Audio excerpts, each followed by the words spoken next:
ஏஜிஎஸ்னுடைய அந்த வெட்டிங்கில் வந்து 2 பேரும் வந்து ஒன்றா வந்தது, ஒரே காரில் வந்தது, ஒரே ட்ரெஸ், ஒரே ஃபார்மேட்டில் வந்தது. கிட்டத்தட்ட அந்த சங்கீதா அவர்கள்ட்ட இருந்த ஒரு குறைந்தபட்ச ஒரு எண்ணம் கூட இவர்கிட்ட இல்லைன்னு தானே தெரியுது. அவங்க எவ்வளோ டீசெண்டாக அதை எவ்வளோ அழகாக ஹேண்டில் பண்ணுறாங்க. சங்கீதா அவர்கள் என்ன எழுதியிருக்காங்க அப்படின்னா, இந்த ரெஸ்பாண்டன்ட் நாங்கள் ஒரு தடவை எங்கள் லீகல் கவுன்சிலை கூப்பிட்டு வச்சு பேசும் பொழுது அவங்க லீகல் கவுன்சிலையும் உட்கார வச்சு எலெக்ஷன் வருது இப்படி பண்ணாங்க வச்சாங்கன்றதெல்லாம் வந்து தேவையில்லாத குற்றச்சாட்டு. இப்பவும் சொல்கிறேன் பாருங்க. நான் சினி கார்னர் நேயர்களுக்கு வணக்கம். நம்ம இப்போ பார்த்துட்டு இருக்கிறது சினிமா சர்ச்சைகள். நம்ம கூட இப்போ பேசுறதுக்கு திரைப்பட விமர்சகர் சத்யன் ராமசுவாமி இருக்காரு. வணக்கம் சார். வணக்கம். எப்படி இருக்கீங்க? தேங்க்யூ. ஸோ இப்போ பிரபலமாக அடுத்தடுத்து எல்லாரும் பேசிட்டு இருக்கிறது விஜய் த்ரிஷா விமர்சனங்கள் மட்டும்தான். ஸோ அதை பற்றி உங்களுக்கான கருத்து என்ன? அதாவது விஜய் அவர்கள் வந்து த்ரிஷா அப்படின்றது இன்னும் வெளிப்படையாக தெரியல. ஸோ நம்ம அது வந்து ஒரு அனுமானத்தின் அடிப்படையில் தான் நம்ம பேசிகிட்டு இருக்கோம். அதாவது பெட்டிஷனராக ஒரு மனைவியாக பெட்டிஷன் போட வேண்டியது அவங்களுடைய கடமை, அவங்களுடைய உரிமை. அதை தான் சங்கீதா அவர்கள் பண்ணியிருக்காங்க. மாறாக சங்கீதா வந்து வெளியில் வந்து ஷீ ரன் திஸ் என்னன்னா, வெளியில் வந்து ஏன் இப்படி இருக்கீங்க, என்ன ஏது அப்படின்னு சொல்லி மேபி லைக் விஜயலட்சுமி மாதிரி இன்னும் எத்தனையோ பெண்கள் இருக்காங்க, இன்னும் லேடி செலிபிரிட்டிஸே இருக்காங்க. அவங்கள மாதிரி she did not come to media, she did not go anywhere. மாறாக என்ன பண்ணணும், லீகலி பவுண்ட் என்னென்னலாம் பண்ணணுமோ அதுதான் அவங்க பண்ணுறாங்க. வேற she is gone to petition. அது வந்து ப்ரொசீடிங்ஸ் ஒரு சைடில் போயிட்டுருக்கு. அவங்களே என்ன சொல்கிறாங்கன்னா, I don't want to court this person unless or until Vijay வந்து எனக்கு ப்ரெஷர் போட்டார் அப்படின்னா, அதாவது ரெஸ்பாண்டன்ட் வந்து எனக்கு ப்ரெஷர் போட்டார் அப்படின்னா, ரெண்டாவது ரெஸ்பாண்டண்ட்டை நான் வந்து அந்த நடிகை யாருன்றதை நான் சேர்த்துக்கிறேன்னு தான் சொல்கிறாங்க. ஸோ விஜய் த்ரிஷான்றது இட்ஸ் நோவேர் லைக் அவைலபிள் இல்லை. ஆமாம். ஸோ என்னென்னா, நம்ம எல்லாம் அனுமானத்தின் அடிப்படையில் பேசுகிறோம், நம்ம இருக்கோம் அப்படின்னு நம்ம நம்புகிறோம். ஆப்வியஸ்லி அதுதான் வந்து பலரால் வந்து கருதப்படுகிறது. அதுதான் வந்து பலரும் சொல்கிறாங்க, ஊர்ஜிதமும் படுத்துகிறாங்க. அதை அவங்களே ஊர்ஜிதமும் படுத்துகிறாங்க. கிட்டத்தட்ட ஆல்மோஸ்ட் வந்து அந்த ஏஜிஎஸ்னுடைய அந்த வெட்டிங்கில் வந்து 2 பேரும் வந்து ஒன்றா வந்தது, ஒரே காரில் வந்தது, ஒரே ட்ரெஸ், ஒரே ஃபார்மேட்டில் வந்தது. கிட்டத்தட்ட ஜெயம் ரவி கணேஷா மாடலில் கிட்டத்தட்ட வந்திருக்காங்கன்ற அந்த ஒரு ஆங்கிளில் அதெல்லாம் பேசினோம். அவங்க தான் அது வந்து கன்ஃபார்ம் பண்ணுற மாதிரி அவங்க தான் நமக்கு லீட் கொடுக்குறாங்க, நம்ம பேசலை. ஆப்வியஸ்லி இப்போ இந்த மொத்த காணொலியிலும் இந்த மொத்த இன்ட்ராக்ஷன்லையும் த்ரிஷான்னு வரும்பொழுதெல்லாம் வந்து இது வந்து த்ரிஷா தான் அப்படின்னு நம்ம எங்கேயுமே வந்து ப்ரூவ் பண்ணலை, எங்கேயும் நம்ம வந்து சொல்லலை.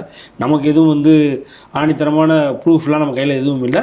அனுமானத்தின் அடிப்படையில் எல்லோரும் பேசுகிற மாதிரி நம்மளும் அதை பேசுகிறோம். அதே நேரத்தில் அவங்களும் வந்து அதுதான் மறுக்கலை. 2 பேரும் ஆமாம் இல்லையே, எங்களுக்குள்ளே ஒன்றும் இல்லையா வைக்கலையே அப்படின்னு மறுக்கலை. த்ரிஷா ஒரு இடத்துல மறுக்கிறாங்க. எங்கே மறுக்கிறாங்க அப்படின்னா, எனக்கும் எந்த அரசியல் கட்சிக்கும் எந்த சம்மந்தமும் இல்லை அப்படின்னு சொல்லி இதுக்கு முன்னாடி ஒரு மறுப்பு தெரிவிக்கும் பொழுது மறுத்து பேசினாங்களே வெளியே.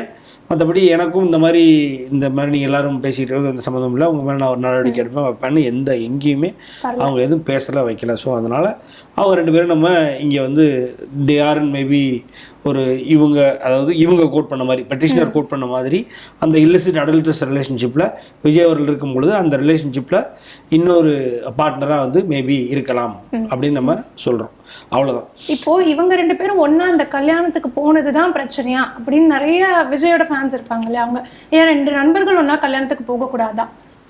இதுக்கு முன்னாடி பல இன்சிடென்சஸ் இருக்கலாம் மேம். இது மட்டும் இல்லைங்களா, இதுக்கு முன்னாடி இந்த ஸ்காண்டினேவியன் க்ரூஸில் ஒரு இடத்துல இருக்கும் பொழுதும் சரி, அதில் இந்த ஷூஸை வச்சே நிறைய தியரிஸ் இருக்கு இல்லைங்களா. இந்த ஷூ வந்து ஒரு அணிஞ்சிருக்காரு, அந்த ஷூ தெரியுது, அவங்க அங்கே இருக்கிறாங்க, அந்த படம் எடுத்திருக்காரு, அது க்ரூஸ்குள்ளே வச்சு அந்த.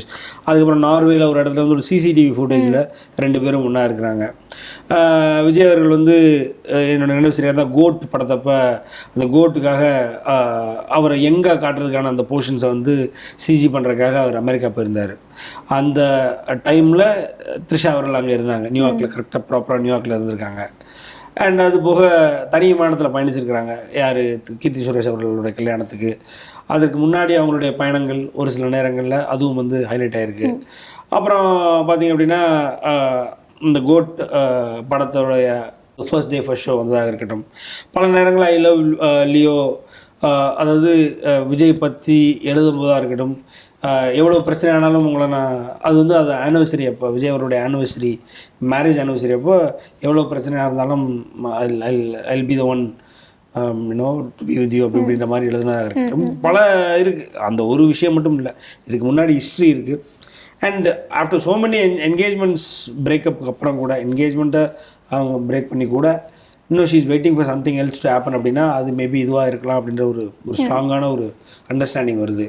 இதெல்லாம் வச்சு பார்க்கும்பொழுது அதுவாக தான் இருக்கும் அப்படின்னு சொல்லி நம்ம அனுமானிக்கிறோம். மற்றபடி இந்த ஒரு கல்யாணத்துக்கு போனது தப்பா அப்படின்னா இப்போ கல்யாணத்துக்குமே எனக்கு அது இந்த நேரத்துல போனது தவறா இல்லை மேம். இப்போ அதாவது கல்யாணத்துக்குமே இது வரைக்கும் விஜய் வந்து நிறைய கல்யாணங்களுக்கு த்ரிஷா கூட பெருசாக போனது இல்லை. எத்தனையோ இடங்கள்ல எத்தனையோ கல்யாணங்கள் போயிருக்காரு. அவரோட மனைவி கூட போயிருக்காரு. சரி, மனைவி கூட இன்னைக்கு புரிஞ்சிருக்காரு அப்படின்னா தனியாக போயிருக்கிறாரு. இன்னும் நண்பர்கள் கூட போயிருக்கிறாரு. த்ரிஷா கூட அதிகமாக கல்யாணத்துக்கு எல்லா இடங்களுக்கும் போயிருக்கிறாருன்னா இல்லையே. இது வந்து இன்டென்ஷனலாக வந்து சங்கீதாவை கஷ்டப்படுத்தணும் காயப்படுத்தணுன்ற ஒரே காரணத்துல தான் போறாரு. ஏன்னா அவரே சொல்றாரு இல்லை ஒர்த்தே இல்லை இதெல்லாம் அப்படின்ற தன்னுடைய மனைவி டிவோர்ஸ் கேட்டு ஒரு கோர்ட்டில் போன ஒரு மொத்த விஷயத்தையும் வந்து அந்த மனைவியின் கூட ஒரு ஈவிரக்கமும் இல்லாமல் அதை வந்து பெண்களுக்கு மத்தியில், அதாவது ஆயிரக்கணக்கான பெண்களுக்கு மத்தியில் ஒரு பொது மேடையில் இத்தனை மீடியாவுக்கு முன்னாடி இது ஒர்த்தே இல்லைன்னு பேசும் பொழுது அவர்கிட்ட அவர் அந்த 27 இயர்ஸ் ஆஃப் மேரேஜுக்கு அவர் அந்த அளவுக்கு தான் மரியாதை கொடுக்குறாரு அவருக்கு. அதாவது ஒரு ஒரு கல்யாண மேட்ரிமோனினா என்னன்னே தெரியலன்றதானே அது சொல்லுது. அவர் அந்த சங்கீதா அவர்கள்ட்ட இருந்த ஒரு குறைந்தபட்ச ஒரு ஒரு எண்ணம் கூட இவர்கிட்ட இல்லைன்னு தானே தெரியுது. அவங்க எவ்வளோ டீசெண்டாக அதை எவ்வளோ அழகாக ஹேண்டில் பண்ணுறாங்க எல்லாமே வந்து. அது என்ன பண்ணுனா அது someone is leaking it out, அதுக்கு அவங்க ஒன்றும் பண்ண முடியாது. அவங்க இதை யார்கிட்டையும் போய் குறை சொல்லலை, யார்கிட்டையுமே காசிப் பண்ணல, யாருக்கிட்டையும் வந்து இப்போ முறையிடலை.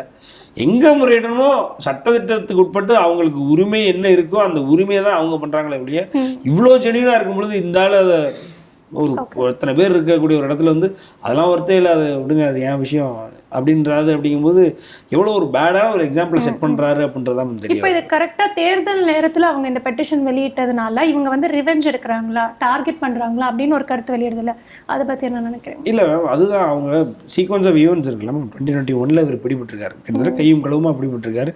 இந்த இலிசிட் ரிலேஷன்ஷிப்பில் இருக்கிறாங்க அப்படின்னு உடனே அதை கூப்பிட்டு கேட்டிருக்காரு. இது எல்லா வீட்லையும் நடக்கிறதா. இப்படி நடந்ததுக்கப்புறம் ஃபர்ஸ்ட் வந்து இந்த interactions between the family, within the family and between the partners and between the son and kid whoever it is, அது நடக்கும். அது நடந்து அதை தாண்டி அடுத்த ஸ்டேஜ் அப்படின்னு பார்த்தோம்னா அது மூணாவது ஒருத்தர் உள்ள இன்வால்வ் ஆவார். மேபி அந்த ஃபேமிலி அப்படி தான் போயிருக்கு மேம். நீங்கள் 2021 இது நடந்த உடனே ஏறக்குறைய பார்த்தீங்க அப்படின்னா இது வந்து எஸ்எஸ்சியோட மனைவி, அதே நேரத்தில் சொர்ணலிங்கம் அவங்க ஃபேமிலி எல்லாரும் வந்து டிஸ்கஸ் பண்ணியிருக்காங்க. அப்பவும் கூட விஜய் என்ன சொல்லியிருக்காரு, பிடிபடாமல் அந்த டிஸ்கஷன்ஸ்க்குலாம் போய் உட்கார கூட இல்லை. அதுக்கப்புறம் இந்த மேட் இட் லீகல். சொர்ணலிங்கம் பார்த்துட்டு இல்லை அது லீகல் ஆக்கினா இந்த ஆளை உட்கார வைக்க முடியும் அப்படின்னு உடனே அவங்க கவுன்சில்லேருந்து நோட்டீஸ் கொடுக்குறாங்க. நோட்டீஸ் கொடுத்து இது இன்டர்னலாக ஆஃப் த கோர்ட் நம்ம செட்டில் பண்ணி என்னென்னு பேசலாம் ஃபஸ்ட்டு, ஏன்னோ what are you heading towards அப்படின்னு சொல்லி கூப்பிட்டு வச்சு பேசும் பொழுது அங்கே ஃபேக் ப்ராமிஸ் பண்ணியிருக்காருன்னு பெட்டிஷன் எழுதியிருக்காங்க. சங்கீதா அவர்கள் என்ன எழுதியிருக்காங்க அப்படின்னா, இந்த ரெஸ்பாண்டன்ட் நாங்கள் ஒரு தடவை எங்கள் லீகல் கவுன்சிலை கூப்பிட்டு வச்சு பேசும் பொழுது அவங்க லீகல் கவுன்சிலையும் உட்கார வச்சு அவர் ஃபேக்காக இந்த ரிலேஷன்ஷிப், இந்த திருமணம் கடந்த உறவை நான் நிறுத்தி விடுகிறேன், என்னுடைய மனைவியை மறுபடியும் நான் என்னோட மேட்ரிமோனிக்குள்ளே வந்து மறுபடியும் மனைவியும் நானும் என்னோட குடும்பமாக நான் வாழ்கிறேன் அப்படின்னு சொல்லி ஃபேக் ப்ராமிஸ் கொடுத்துருக்காரு. கொடுத்துட்டு மறுபடியும் அதை பிரேக் பண்ணியிருக்காரு. ஆதாரப்பூர்வமாக மாட்டியிருக்காரு விஜய் அவர்கள். அப்போ ஆதாரப்பூர்வமாக மாட்டினவுடனே இனிமேல் என்ன உங்க கூட எனக்கு என்ன வாழ்க்கை அப்படின்னு ஒரு இடத்துல முடிவெடுத்து வெளியில் போகிறாங்க. வெளியில் போயிட்டு அவங்க மறுபடியும் சொல்கிறேன், டிசம்பர் மாதமே வந்து இந்த பெட்டிஷனை போட்டாங்க. அவங்க இருந்தது ஈசிஆர், அதாவது கபாலீஸ்வரர் நகர், ரைட்டுங்களா? நீலாங்கரை எந்த வட்டத்துக்குள்ளே வருமோ அந்த வட்டத்துக்குள்ளே தான் அவங்க இருக்கக்கூடிய கோர்ட்டில் கொண்டு போய் தான் பெட்டிஷன் ஃபைல் பண்ணியிருக்காங்க. அது டிசம்பர் மாதமே ஃபைல் பண்ணி முடிச்சிட்டாங்க. அது இப்போ லீக் பண்ணி இப்போ வெளியில் வந்து இப்போ அது அவருக்கு எதிராக மாறுது அப்படின்னா அதுக்கு அவங்களால ஒன்றுமே பண்ண முடியாது. இதுக்கு அவங்க தான் காரணம்னு பேசுகிறவங்க வந்து ஒரு விஷயம் யோசித்து பார்க்கணும். அவங்க நினச்சிருந்தாங்கன்னா இதை பப்ளிக்கில் கொண்டு வந்து இன்னும் தரம் தாழ்ந்து நடக்கக்கூடிய ஒவ்வொரு விஷயங்களையும் ஃபோட்டோஸையும் அந்த நடிகை யார் எந்தெந்த வகையில் எப்படின்னு அக்கக்கா பிரித்து மேலாம். ஒரு சுச்சி லீக்ஸு அப்படின்னா ஒரு என்ன சொல்கிறது சின்மையை இருக்காங்களே அவங்கள மாதிரி ஒரு விஜயலட்சுமி மாதிரி இதை ட்ரீட் பண்ணணும்னா ஒவ்வொரு ஃபோட்டோ முதல்ல ஒவ்வொரு ஆதாரத்தையும் அவங்கள்ட்ட இருக்கிற ஒவ்வொன்றையும் வச்சு இன்றைக்கி விஜய் அப்படின்ற ஒரு மனிதரை ஒரு ஒரு ஒரு பிறவினே பார்க்காம நம்ம பார்க்குற அளவுக்கு நம்மளுடைய மென்டாலிட்டியை மாற்றிருக்கலாம். நீங்கள் இப்போ அரசியலுக்காக அப்படின்னு நீங்கள் சீமான் இத்தனை ஆண்டுகளாக அரசியலில் இருக்கிறாரு, அவரால் ஒரு முறை கூட அவரே ஜெயிக்க முடியல. காரணம் என்ன? ஒரு ஸ்ட்ராங்கான ரீசன்னா அதுக்கு விஜயலட்சுமி தான். அதுக்கு அவருடைய அது அவருடைய மனைவியை கூப்பிட்டு வச்சு அவர் பேசி நம்மளெல்லாம் கன்வின்ஸ் பண்ணுற அளவுக்கு அவர் நம்ம தள்ளுவோமா இல்லையா பார்த்தோம். அவங்க மனைவியும் வெளியில் வந்து வேற வழி இல்லை, குடும்பம், கணவனை காப்பாற்றணும், குடும்பத்தை காப்பாற்றணும், கட்சியை காப்பாற்றணும், அவங்களும் வெளியில் வந்து இதில் இன்வால்வ் ஆகி பேசி நம்மளெல்லாம் கன்வின்ஸ் பண்ணுற அளவுக்கு அது அந்த சர்ச்சை பெருசாச்சு. அந்த சர்ச்சையை போச்சு. இன்னைக்கு வரைக்கும் நீங்கள் ஒரு கமெண்ட் போடுங்க, ஒரு சீமான் சூப்பராக பேசினார், கெத்தாக பேசினார், கீழே போய் சீமானுடைய அது சம்மந்தப்பட்ட விஷயத்தை தான் எழுதுவாங்க, ஃபோட்டோவை ஷேர் பண்ணுவாங்க, வைப்பாங்க. அவருக்கு எதிர்கருத்து உள்ளவங்க எல்லாருமே அதை தான் பேசுவாங்க. ஸோ அப்படிப்பட்ட ஒரு அரசியல்வாதியை பொறுத்த வரைக்கும் அவங்களோட personal life if you was not very sure, if you was not very neat அப்படின்னா அது டர்ட்டியாக இருந்ததுனால அதுதான் அவனுடைய லைஃபே டிசைட் பண்ணும், அதுதான் அவனுடைய ஃபியூச்சரை டிசைட் பண்ணும். இதில் இது டர்ட்டின்னு இல்லாமல் இதில் வேர்பல் டிசைன்றது இருக்குது, இதில் வந்து மென்டல் அகனி இருந்திருக்கு. ஒரே வீட்டில் ஒரே மேட்ரிமோனியல் ஹோம்ல தனியாக பிரித்து வச்சிருக்காங்க யாரை, அந்த மனைவியை. இதெல்லாம் இவர் பண்ணியிருக்காரு. இதெல்லாம் நடந்திருக்கணும் கூட மேபி டவுட்டர். ஸோ அப்போ இதெல்லாம் ஒரு ஊரில் நடந்துருக்கு, நல்ல கிராமத்தில் இருந்து ஒரு கிராமத்தில் நடந்துன்னு வைக்கலாம். இதெல்லாம் போலீஸ் வந்து பிடிச்சிட்டு போவாங்க. இது அந்த மாதிரி கேஸ். இது நீங்கள் இப்போது ஒரு இவங்க ஜெயம் ரவி ஃபேமிலியில் நடந்ததோ, ஒரு ஒரு சைந்தவி ஃபேமிலி நடந்ததோ எப்படின்னா 2 போஸ்ட் அவங்களும் இவங்களும் காப்பி பேஸ்ட் பண்ணி பேரை மட்டும் மாற்றிட்டு நீட்டாக இன்ஃபர்மேஷனை போட்டு ஒரு இர்ரீகன்சிலபிள் டிஃபரன்சஸில் ஒரு ஒத்த கருத்தோட நாங்கள் வந்து வெளியில் போகிறோம் அப்படின்றது வேற. இது வந்து பெட்டிஷனர் ரொம்ப ஸ்ட்ராங்காக என்னென்னா ரெஸ்பாண்டட் வாஸ் நாட், அதாவது இணக்கமாக வரவே இல்லை. பல எங்களுடைய கோரிக்கையில் அவர் செவி கொடுத்து கூட கேட்கல. மாறா ஒரே வீட்டில் என்னை தனிமைப்படுத்தி வச்சுருந்தாரு, எனக்கு மென்டல் பெயின் கொடுத்தாரு, என்னுடைய குழந்தைகளுக்கு இது ஒரு மென்டல் டார்ச்சராக இருந்தது, அவர் வந்து மனநோய்க்கு உட்பட்டிருக்கிறார் அப்படின்னு சொல்கிறதெல்லாம் வந்து எவ்வளோ பெரிய குற்றச்சாட்டு பாருங்க. இந்த குற்றச்சாட்டெல்லாம் வந்து அவங்க வெளியில் வைக்கணும்னா அவங்களுக்கு எவ்வளோ சாலிடான எவிடன்ஸோட இது பெட்டிஷன் போட்டிருக்க முடியும். அப்போ இதை வெளியில் எடுத்து வந்து அடித்தாங்க அப்படின்னா அது அதனால் வந்து இந்த எலெக்ஷன் வருது இப்படி பண்ணாங்க வச்சாங்கன்றதெல்லாம் வந்து தேவையில்லாத குற்றச்சாட்டு. இப்பவும் சொல்கிறேன் பாருங்க, நான் as far as நான் பார்க்குற வியூவர்ஸ்க்கு என்னை பற்றி தெரிஞ்சவங்க, நான் விஜயுடைய ரொம்ப வருஷமான கிரிட்டிக். அவருடைய 2022 ஏறக்குறைய நான் அவரை கிரிட்டிசைஸ் பண்ணிட்டுருக்கேன். 2017 ஆஃப்லைனில் கிரிட்டிசைஸ் பண்ணிட்டுருக்கேன், ஆன்லைனில் கிரிட்டிசைஸ் பண்ணிட்டுருக்கேன். ரைட்டுங்களா? இப்போது அந்த இஷ்யூ வந்து என்னோட சேனல், நீங்கள் நான் என்னோட சொந்த சேனலில் இருக்க அந்த இஷ்யூ நடக்கிறது 4 நாளைக்கு மட்டும் நான் ஒரு வீடியோ போட்டேன், இந்த மாதிரி ஒரு இஷ்யூ வரப்போகுதுன்னு. அது பெட்டிஷன் ஆனதுக்கு அப்புறம் கூட இன்னொரு பெட்டிஷனும் காத்திருக்குன்னு நான் விஷயம், அதே மாதிரி 2வது பெட்டிஷனும் வந்துச்சு. ஸோ இதே மாதிரி அவங்க மேலே அவங்க தப்பு பண்ணிட்டுருக்காங்க குற்றச்சாட்டு பண்ணாங்கன்னா அவங்க மேலே யார் இந்த மாதிரி தேவையில்லாத அவதூறு பரப்பிட்டுருக்காலோ அவங்க மேலே அவங்க நடவடிக்கை எடுக்க கூட தயாராக இருக்காங்க. ஏன்னா அவங்க எந்த தப்பும் பண்ணலை. ஸோ அதனால் அவங்க she was ready to go against anyone. ஏன்னா இன்றைக்கி வந்து அவங்க டிமாண்ட்ஸ்லாம் ரொம்ப சிம்பிள் தான். என்னென்னா, எனக்கு சென்னையில் ஒரு வீடு வேணும், சென்னைக்கும் இந்தியாவுக்கும் எனக்கும் எந்த சம்மந்தமும் இல்லை, நான் ஒரு யூகேக்காரி, எனக்கு சென்னைக்கு ஒரு இடம் வேணும், இது அவங்களோட டிமாண்ட். இவர் உச்சத்தில் இருக்கேன் நான் தான் அதிகம் சம்பாதிக்கிறேன்னு ஒவ்வொரு படத்துக்கு சொல்லிட்டு இருக்காரு. ஒரு வீடு கொடுக்கறனால முடியாதா? இன்னைக்கு சாதாரண ஒரு 5 கோடி 10 கோடி சம்பாதிக்கிறேன்னு ஒரு வீடு எழுதி கொடுத்துட்டு போயிட்டே இருப்பான், ஒரு நாள் செட்டில்மெண்ட் முடிஞ்சிடும். அது மாதிரி அவங்களுக்கு சைஸபிளான ஆலுமினியம் கேட்குறாங்க, வருமானத்தை பொறுத்து ரொம்ப சைஸபிளான ஒரு ஆலுமினியம் கேட்குறாங்க. அதே நேரத்தில் பசங்களுக்கு ஒரு ப்ரொடெக்ஷன் கேட்குறாங்க. இவ்வளோ நாள் காப்பாற்றி கொண்டு வந்த பசங்களுக்கு ஒரு ப்ரொடெக்ஷன் கேட்குறாங்க. இவ்வளோதான் அவங்க எதிர்பார்க்குறாங்க. அப்புறம் எந்த பிரச்சனை இல்லாமல் ஒரு சுமூகமான டிவோர்ஸ், அவ்வளோதான் அவங்க கேட்குறது. இது வந்து நியாயமாக இதை விட ஜென்யூனாக யாராலையும் கேட்க முடியாது. இப்போ ஒரு விஷயம் என்னென்னா, 2 பேர் ஒரு ரிலேஷன்ஷிப்குள்ளே இருக்காங்க, இல்லை ஒரு 3rd பர்சன் இன்வால்வ் ஆகிறாங்கன்னா எல்லாருமே இணக்கமாக பிரிஞ்சுடுவாங்க. ஆப்வியஸாக அது மாட்டிக்கிட்டாங்கன்ற பட்சத்தில் கம்பல்சரியாக பிரிஞ்சுடுவாங்க. அப்படி இருக்கப்போ விஜய் ஏன் அந்த டிவோர்ஸ்க்கு ஒத்து வர மாட்டேங்கிறாருன்னு நினைக்கிறீங்க? ஏன் அவருக்கு அந்த ஃபேமிலி மேன் அந்த செட்டப் தேவைப்படுதா? அதுதான் மேம். நீங்கள் அவர் இதுக்கு முன்னாடியே வந்து கூப்பிட்டு அழைச்சி பேசும் பொழுதெல்லாம் வந்து அவர் வந்து உனக்கு டிவோர்ஸே கொடுக்க முடியாது, நீ இப்படி தான் வாழணும் அப்படின்ற மாதிரி ப்ரெஷர் போட்டிருக்காரு. அப்போ அந்த மாதிரியான ஒரு மென்டாலிட்டியில் இருக்கக்கூடியவர் தான் விஜய் அப்படின்றீங்க? ஆமாம் மேம், அதுதான் அவங்களே சொல்கிறாங்கல்ல. அவங்களே எனக்கு வந்து இது சுமூகமாக தான் போயிருக்கணும். இப்போ எல்லார் வீட்லையும் இந்த மாதிரி பிரச்சனை இருக்கும் பொழுது பலர் சுமூகமாக போகிறத நான் பார்த்துருக்கேன். ஒரு சிலர் தானே இதுக்கு அகைன்ஸ்டாக போய் இது வேற மாதிரியான கலநிலவர் மாறுறது. அந்த பர்டிகுலர் அனதர் பர்சன் வந்து ஒரு வெல்த்தியான ஃபேமிலியில் இருக்காங்கன்ற பட்சத்தில் சிலர் இந்த மாதிரி தராத கேசஸ்லாம் பார்த்துருப்போம். அதர் ஹேண்ட் இவரே நல்ல ஒரு செட்டில்டான ஃபேமிலி. இப்போ நீங்கள் வாதம்பட்டி ரங்கராஜ் எடுத்துக்கிட்டீங்களா, அவர் கேஸுக்கு இவர் கேஸுக்கும் எந்த வித்தியாசமும் கிடையாது. அன்லஸ் இந்த குழந்தைன்ற விஷயத்தை தவிர எந்த கேஸும் கிடையாது. நீங்கள் ஒரு ஃபேமிலிக்குள்ளே இருக்கிறீங்க, ரைட்டுங்களா? ஒரு ஃபேமிலியில் இருக்கிறீங்க, இப்போ இன்னொரு அஃபேர் வச்சுருக்கீங்க அப்படின்னா ஆட்டோமேட்டிக்காக இந்த மனைவி அவங்க என்ன டெசிஷன் எடுக்கிறாங்களோ அது அவங்களுடைய ஒரு ஒரு அவங்களுடைய கம்ப்ளீட் உரிமை இருக்குது அவங்களுக்கு. மாதம்பட்டி ரங்கராஜோட ஒய்ஃப் வந்து அவர் கூட இருக்க அவங்க சூஸ் பண்ணிட்டாங்க. இவங்க நான் பிரிஞ்சு வாழணும்னு சூஸ் பண்ணுறாங்க, அவ்வளோதான். ஆனால் எந்த முடிவை அவங்க எடுத்தாலும் அந்த கணவன் வந்து அதற்கு வந்து உட்பட்டு தான் ஆகணும். அப்போது இவங்க பிரிஞ்சு வாழங்கும் பொழுது விஜய் வந்து அதுக்கு உட்படலை. என்னால் அதெல்லாம் கொடுக்க முடியாது. என்னோட எலெக்ஷன் கரியரில் இப்போ நான் வந்து டிவோர்ஸ்லாம் ஆனவன் வச்சவன் அப்படின்றதெல்லாம் என்னால் ஏற்றுக்க முடியாது. எனக்கு அது வேண்டாம். நான் சொல்கிறத கேட்டு வீட்டில் அடங்கி உடங்கி இரு, எதுனாலும் இந்த எலெக்ஷனை கழிச்சு பார்த்துக்கலாம் அப்படின்னு சொல்லியிருக்காரு. இவங்க அது என்ன இது, இப்போது உன் எலெக்ஷனில் நீ கெட்டு போகணும், நீ அழிஞ்சு போகணும்னு எனக்கு நினைக்கிறனாலும் இது என்ன மாதிரியான நீ நல்லா இருக்கணும், உனக்கு எல்லாம் சுமூகமாக நடக்கணும்னு நினைக்கிற அப்படிங்கும்பொழுது அதுக்கு தான் அவங்க எலெக்ஷனுக்கு முன்னாடி maybe out of the range தான் அவங்க போயிருப்பாங்க. நீ உனக்கு ஒன்று நல்லது நினைக்கணும், நான் எப்படி பண்ணாலும் பரவாயில்ல, நான் அடங்கி உடங்கி வீட்டில் இருக்கணும். ஆனால் நீ எலெக்ஷன்ல எல்லாம் ஜெயிச்சுட்டு அப்போ ஒரு டெசிஷன் எடுப்பேன், தோத்துட்டேன்னா ஒரு டெசிஷன் எடுப்பேன். நீ டெசிஷன் எடுக்கிறதுக்காக நான் வெயிட் பண்ணுறதுக்கு நான் என்ன ஆளா? இன்னொன்று இதில் அந்த கிட்ஸோட ஒரு டெசிஷனும் இருக்கு மேம். நீங்கள் இதை யோசிச்சு பாருங்க. நம்ம ஒரு வளர்ந்த பசங்க, இப்போ உங்கள் வீடு எங்கள் வீடுன்னு இருக்குங்களேன், நம்ம வீட்டை பற்றி ஏதோ ஒரு நம்ம வீட்டு ஃபேமிலி ஃபங்க்ஷனில் இல்லை ஏதோ ஒரு நம்ம தெரிஞ்ச சொந்தக்காரங்க ஃபேமிலி ஃபங்க்ஷனில் இன்னொரு 2 ஃபேமிலி பேசுவாங்க அப்படின்றதே நமக்கு ஒரு பெரிய டென்ஷன் ஆகும். அவன் எப்படி நம்ம வீட்டை பற்றி அங்கே உட்காந்து பேசலாம் அப்படின்னு நமக்கு தோணும். அப்போ 20-25 வயசு பசங்க ஒரு கோடி பேர் அவன் குடும்பத்தை பற்றி, அவன் குடும்பத்துக்குள்ளே இருக்கிற பிரச்சனையை பற்றி நினைக்கிறாங்க அப்படின்னா அந்த குடும்பத்தில் வளர்ந்த பசங்க அவங்களுக்கு எப்படி இருக்கும்? நானும் அவங்கள ரொம்ப ஜென்யூனாக அவங்கள உண்மையில் இதுதான் வந்து சங்கீதா அவருடைய வளர்ப்புன்னு தான் நான் பார்க்குறேன். எப்படின்னா அந்த பையன் எந்த ஒரு ரியாக்டும் பண்ணாமல் இருக்கிறான். இப்போ ஒரு சில பேர் எப்படியாவது ஏதாவது ஏதாவது தெரியாமல் போஸ்ட் போட்டுருவானுங்க, இல்லை ஏதாவது அந்த வயசு பசங்க அந்த மாதிரியான ரிச் கிட்ஸ்லாம் பார்த்தீங்கன்னா பிடிச்சிட்டு எங்கேயாவது போய் யாரையாவது இடிச்சு தள்ளுறது வைக்கிறது இது பார்த்துருப்போம்.